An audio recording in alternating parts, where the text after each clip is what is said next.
मैं राजेश और आप देख रहे हैं न्यूज़ 300 इस वक्त पारा टीचर का लगातार धरना चल रहा है और कांग्रेस भवन के पास धरने पर बैठे हुए हैं। इससे पहले वित्त मंत्री रामेश्वर उरांव के यहाँ धरना भी दिया गया था, वहाँ से कोई रिजल्ट नहीं निकला है। तो आज कांग्रेस के भवन के पास में धरना बैठे हुए, सुबह से बैठे हुए। शायद किन्हीं से मुलाकात हुई या नहीं हुई, अभी हम चर्चा करेंगे और जानने की कोशिश करेंगे कि लगातार जिस तरीके से धरने दे रहे हैं, आपकी मांगों को लेकर के क्या चर्चा हो रही है और क्या सरकार कुछ एक्शन ले रही है या संज्ञान ले रही है कि नहीं, इस सारी बातों को हम जानने की कोशिश करते हैं। और फिलहाल अभी हम बात करेंगे सहायक टीचर जी से और जानेंगे कि क्या आखिर है ये प्रोग्राम।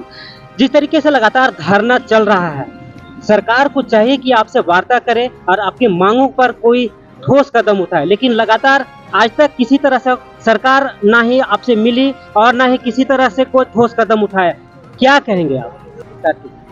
देखिए, सर्वप्रथम तो ये कहना चाहेंगे कि हम लोग घेराव क्यों कर रहे हैं। घेराव हम लोग सरकार को जगाने के लिए कर रहे हैं, चूंकि सरकार सोई हुई है और चूंकि बार बार हम लोग जो घेराव की बात करते हैं या तो हम लोग वेतनमान की बात करते हैं, तो वेतनमान की जो हमारी मांग है उसी के अनुरूप हम लोग देख रहे हैं कि सरकार कहीं ना कहीं ठोस पहल नहीं कर रही है, जिसको देखते हुए हम लोग घेराव का स्टार्ट किए हैं, जिसमें अभी हम लोग वित्त मंत्री रामेश्वर उरांव जी के भी आवास का घेराव किया था। वहां पर देखें कि सरकार कहीं ना कहीं और भी गहरी नींद में सोई हुई है और इसका परिणाम यह होगा कि आज तो हम लोग घेराव कर रहे हैं सिर्फ जगाने के लिए और एक बार न्याय का गुहार लगा ले रहे हैं, लेकिन इसके आगे हम लोग चलकर उग्र आंदोलन करने जा रहे हैं। इसी की चेतावनी है ये।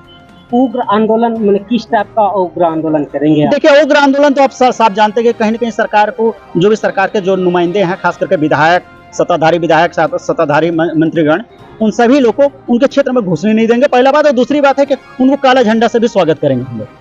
जिस तरीके से शिक्षक रोड पर हैं, अपनी मांगों को लेकर के धरना प्रदर्शन कर रहे हैं, इस तरीके से शिक्षा का जो स्तर है दिन प्रतिदिन घटता जा रहा है, नीचे आता जा रहा है, इसका जिम्मेवार कौन होगा?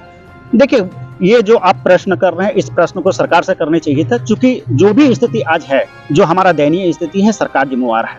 और जो कह रहे हैं कि स्तर घटता जा रहा है, बिल्कुल शिक्षकों का स्तर सरकार ने घटा कर रखी है, एकदम निश्चित रूप से घटा कर रखी है। और हम चाह रहे हैं कि जो हमारे साथ जो भेदभाव हो रहा है, वो भेदभाव को पाटे सरकार और हमें वेतनमान दे के बाकायदा सुशोभित करे। और जो हमारा मर्यादा है, जो हम शिक्षक हैं, शिक्षक का मर्यादा में रख के हमें जो कार्य करना चाहिए वही कार्य कर रहे हैं। अभी आप देखते होंगे कि हम लोग चाहते तो आज पूरे राज्य भर से लोगों को बुला के यहाँ जमवाड़ा लगा सकते थे और बाकी अन्य दिनों भी इसी प्रकार से जमवाड़ा लगाकर पूरे कार्य, जो भी हमारा पठन पाठन का कार्य है, उसको हम लोग जो विद्यालय में होना चाहिए था उसको हम लोग निस्तनाबूद कर सकते थे, लेकिन वैसे नहीं कर रहे हैं। हम लोग बाकायदा क्या कर रहे हैं, प्रत्येक जिला से एक एक जिला बुला के, प्रतिदिन बुला के हम लोग कार्यक्रम कर रहे हैं, ताकि विद्यालय में पठन पाठन भी चलता रहे। इसके पीछे सबसे बड़ा कारण है कि हम लोग झारखंडी है, झारखंडियों का दर्द हम लोग समझ सकते हैं, चूंकि बच्चे अपने हैं। अब बच्चे के जो भविष्य है उससे हम लोग खिलवाड़ नहीं कर सकते हैं। हाँ, लेकिन सरकार को इसको समझना चाहिए था कि जो अभी कुछ भी शिक्षक आ रहे हैं, उसके चलते जो पठन पाठन में थोड़ा सा बाधित हो रही है, उसको हम दुरुस्त करने के लिए बाकायदा इनकी जो मांग है उसके लिए बाकायदा बुला के, विधिवत बैठक बुला के इनका सुनना चाहिए था। और सुनकर अगर हमारी मांग जायज नहीं होती तो सरकार नहीं देती, लेकिन हमारा मांग कहीं ना कहीं एकदम बिल्कुल जायज है। और जायज के लिए हमारे पास दस्तावेज है। दस्तावेज को देखने के बाद जो भी विधायकगण या मंत्रीगण जो भी देखे हैं, उन्होंने साफ कहा है कि बिल्कुल आपकी मांग जायज है, हम सरकार तक बात पहुंचाएंगे। लेकिन अभी तक शायद बात नहीं पहुंची है, जिसके कारण ठोस पहल होता हुआ दिखाई नहीं दे रहा है। जहाँ सरकारी नौकरी में सर्टिफिकेट का एक बड़ा वही महत्व होता है, सरकार आपको शिक्षक है या नहीं, इसके लिए उन्होंने ट्रेनिंग करवाया, सर्टिफिकेट दिया। आज उस सर्टिफिकेट का जरा सा भी मोल नहीं दिख रहा है। टीचर सड़क पर हैं उस सर्टिफिकेट के मोल के लिए। क्या लगता है, शिक्षा इतना नीचे गिर गया है सरकार की नजरों में?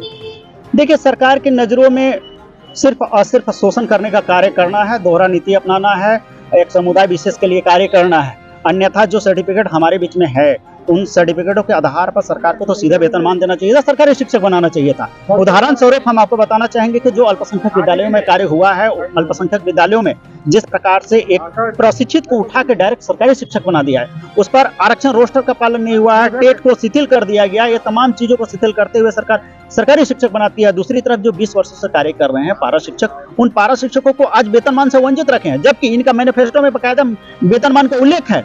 और उन्होंने हर एक अपनी सभा में कहा है कि मेरी सरकार अगर बनती है तो 3 माह के अंदर में आपको सरकारी शिक्षक बना देंगे। लेकिन आज सरकारी शिक्षक है क्या, हमें तो वेतनमान भी सरकार नहीं दे रही है। जबकि इसी प्रकार की गठबंधन आप देख रहे हैं इंडिया की जो गठबंधन की सरकार है बिहार में, देख लीजिए वहां पर तो वेतनमान भी मिल रहा है और राजकर्मी का दर्जा भी देने जा रही है, और वो भी 1 2 4 नहीं, वहां 4-4 लाख होगी। हमारी संख्या मात्र 14,000 है। सरकार चाहे तो चंद मिनट में सारा कुछ कार्य कर सकती है, क्योंकि विधायिका का एक पावर होता है कि कहीं भी अगर कोई मामला भी अगर अड़चन हो जाती है तो उसको शिथिल करते हुए या वो कैबिनेट के माध्यम से उसको दुरुस्त करते हुए बाकायदा वेतनमान दे सकती है। और आप जानते हैं कि हमारे लिए बाकायदा विधिवत जो महाधिवक्ता होते हैं, एजी जो होते हैं, उनसे राय भी ली है सरकार, जिसमें स्पष्ट है, उल्लेख है कि टेट पास पारा शिक्षक जो हैं उनको वेतनमान देने में कोई कठिनाई नहीं। क्या और अभी कितना दिन और धरना चलेगा?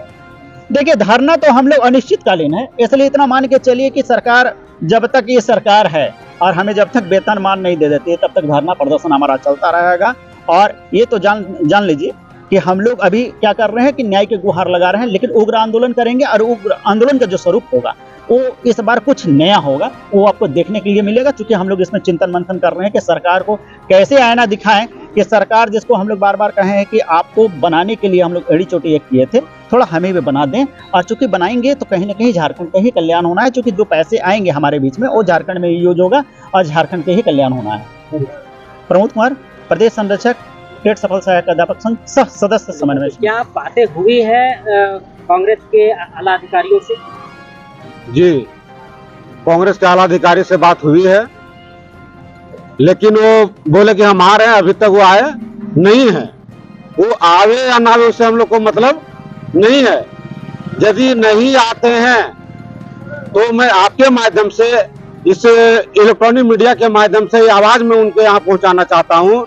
तमाम जो कांग्रेस के जो पदाधिकारी हैं, जो कांग्रेस पार्टी का जो कार्यालय प्रभारी हैं, उनके यहाँ तक मैं आवाज पहुंचाना चाहता हूं कि राज्य के जो तमाम टेट पास पारा शिक्षक है, आपके यहाँ फरियाद करने आया था, निवेदन करने आया है कि उनकी जो पीड़ा है आप सुनिए, और उनका जो मांग है, जो उनका हड़ताधारी जो टेट पास पारा शिक्षक है, जो वेतनमान के लिए बैठे हैं लगातार, आपका 22 अगस्त से लेकर आज 55 दिन हो गया।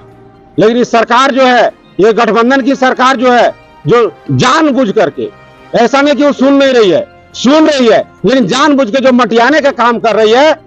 समय बहुत नजदीक आ रहा है, हम भी मटियाने के काम करेंगे और दूर नहीं है 15 नवंबर।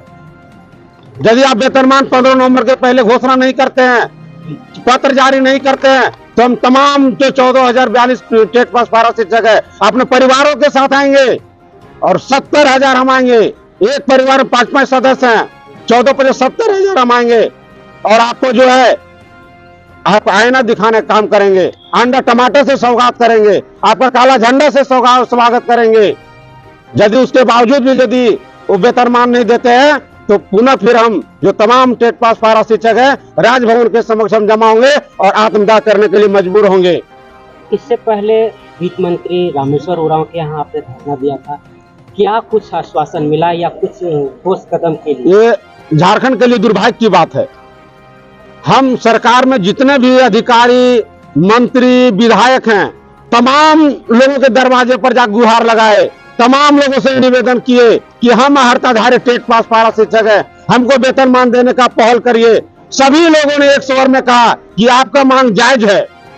हम पूछते कि जब जायज है तो आप क्यों नहीं पहल कर रहे हैं, हमको क्यों नहीं वेतनमान के लिए आप पत्र जारी कर रहे हैं, क्यों नहीं उच्च स्तरीय कमेटी की बैठक बुलवा रहे हैं? इसका मतलब है कि हाथी के 2 दांत जो होता है, दिखाने के लिए अलग और खाने के लिए अलग। अब मेरे पास आते हैं, मीठा मीठा बात बोल करके चले जाते हैं, उसके बाद जो आपका अंदर वाला जो दांत खाने वाला है वो आप अलग काम करते हैं। और हमारा भी आ रहा है समय, जिस प्रकार से आज देखेंगे कार्यालय में जो कांग्रेस पार्टी कार्यालय है, कोई अधिकारी नहीं, सब भाग गए।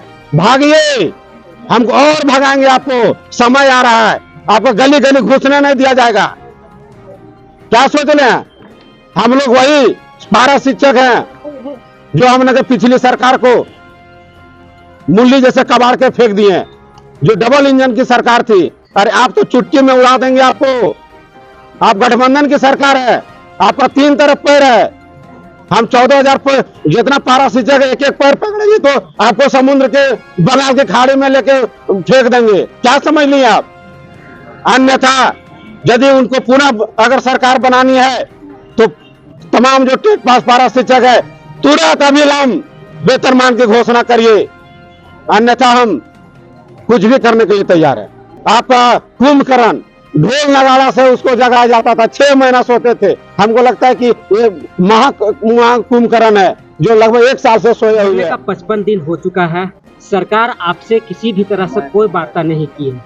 क्या लगता है अब चंद कुछ महीने बचे हैं सरकार के, इतने दिनों में क्या हो पाएगी कुछ? झारखंड की सरकार, देखिए झारखंड की सरकार से लगातार हम लोग गुहार लगा रहे हैं। 22 अगस्त से हम लोग बैठे हुए हैं आमरण अनशन राजभवन में, आप लोगों ने देखा होगा।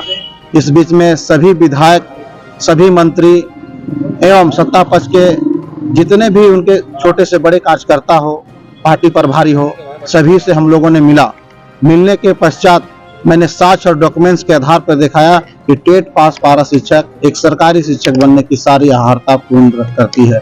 आपने जो भी गाइडलाइन अपनाया उस गाइडलाइन को हम लोग फॉलो किए हैं।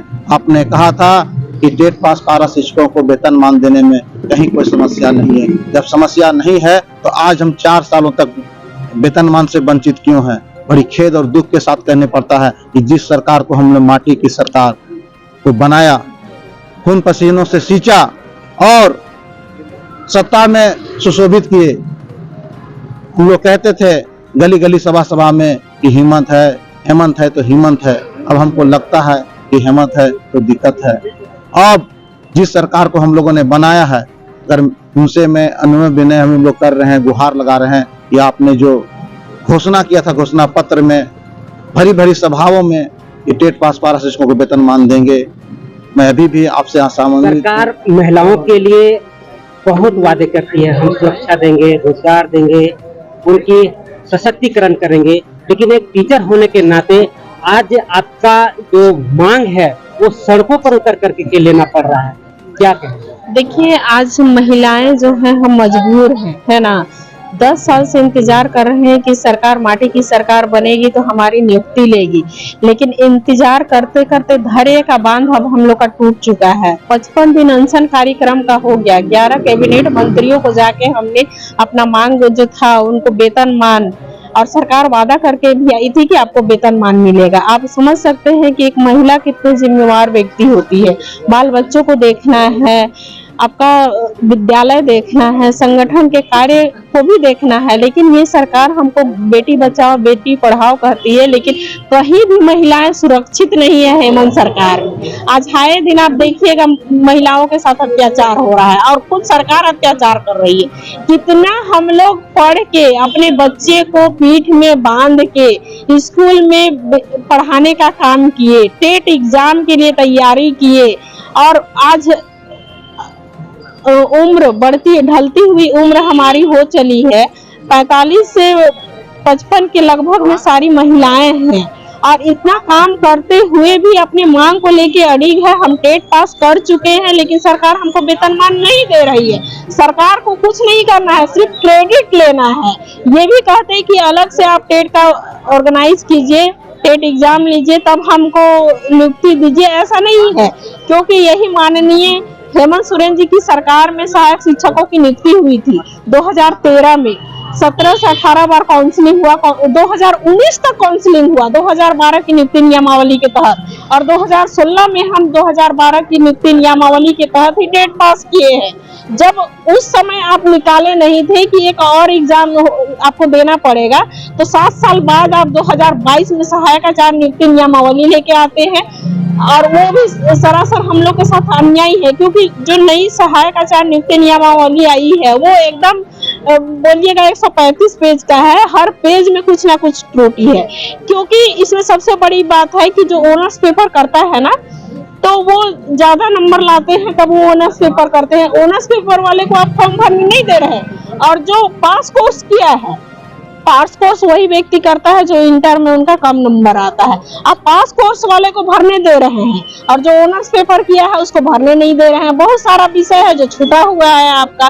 जो हमारे भाई बंधु बिहार सरकार थी उस समय मैट्रिक पास किए हैं, पहले का जो 2012 का नियुक्ति नियमावली था उसमें था कि आप 45% लाए हैं तो आप फॉर्म भर सकते हैं, लेकिन अभी सीधे 50 से ऊपर कर दिया गया है। तो बहुत सारे हमारे भाई उस समय आज से 10 साल पहले आप जाइएगा बिहार सरकार में, बिहार की सरकार थी उस समय बहुत कम लोग मैट्रिक पास करते थे, और उसकी तुलना आज के प्रेजेंट में जो अभी आ रहे हैं विद्यार्थी उनके साथ कर दिया गया है।